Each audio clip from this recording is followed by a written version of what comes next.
Lina m'a provoqué encore une fois ce matin. Elle a insulté les musulmans. Il faut que tu acceptes ça, Zakaria. Ici, tout le monde pense que la majorité des terroristes sont des musulmans. Et surtout que la première opération terroriste a été le 11/9/2001.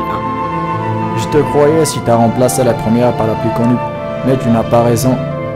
Parce qu'il y a eu un changement important dans le contenu du terrorisme.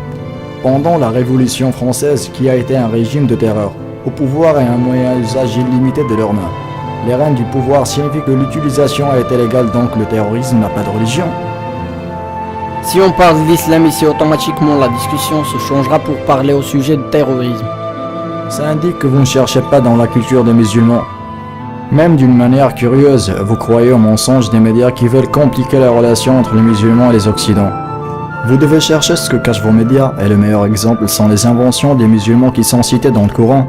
Dis-moi Jack, quelles sont les inventions les plus intéressantes des occidents? Ben, on peut parler des planètes et des orbites.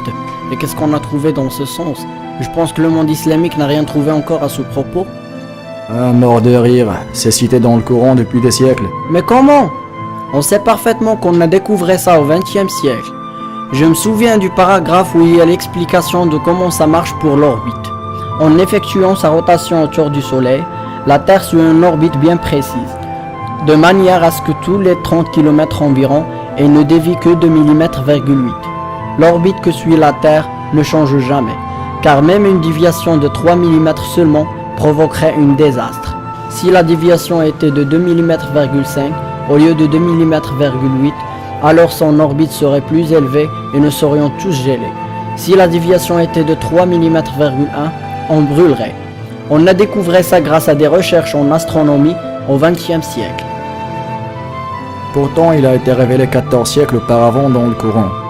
Par le ciel, on voit parfaitement tracé. Le Coran 51. À cette époque, l'humanité ne possédait aucun télescope pour les espaces lointains d'10 millions de kilomètres de distance. Qu'il était impossible de déterminer scientifiquement que l'espace était équipé de voies parfaitement tracées. Puisque notre Seigneur ne fait rien au hasard, t'as su ces informations. Donc il faut chercher. Je me souviens d'une citation d'un ennemi de l'islam. Il a dit « Le vrai danger pour notre civilisation qui peut être causé par les musulmans quand ils changeront le système mondial. » Mon Seigneur a dit dans le Coran 5,89 « Mangez de ce que Dieu vous a donné de licite et d'agréable.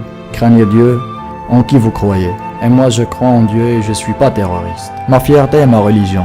Je vais prendre comme objectif cette année faire découvrir le Coran à 1000 personnes. Et ça sera le projet de Connecte-toi à l'islam. Perdue pour la musique, on la retrouve aujourd'hui en maman heureuse et convertie à l'islam. Est-ce qu'on peut dire que ce qui vous a sauvé, c'est la religion?